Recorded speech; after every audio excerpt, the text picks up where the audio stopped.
একদিন স্কুলে ম্যাডামকে বললাম, ম্যাডাম আই লাভ ইউ। পরের সপ্তাহ থেকে খাতায় 10 নাম্বার কম। ম্যামকে জিজ্ঞেস করলাম, ম্যাডাম খাতায় নাম্বার কম কেন?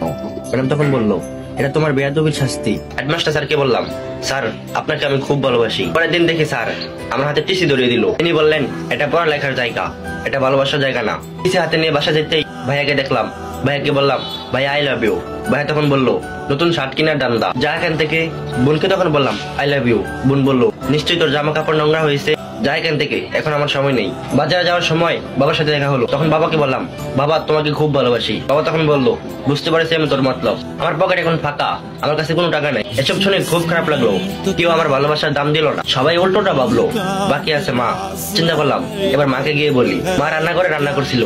মাকে গিয়ে বললাম, মা আই লাভ ইউ। বলার সাথে সাথেই মা মুচকি হাসি দিয়ে আমাকে জড়িয়ে ধরলো আর বললো, আমিও তোকে অনেক ভালোবাসি রে পাগল।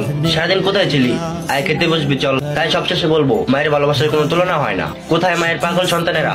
এসো একবার হলেও বলি, আই লাভ ইউ মা।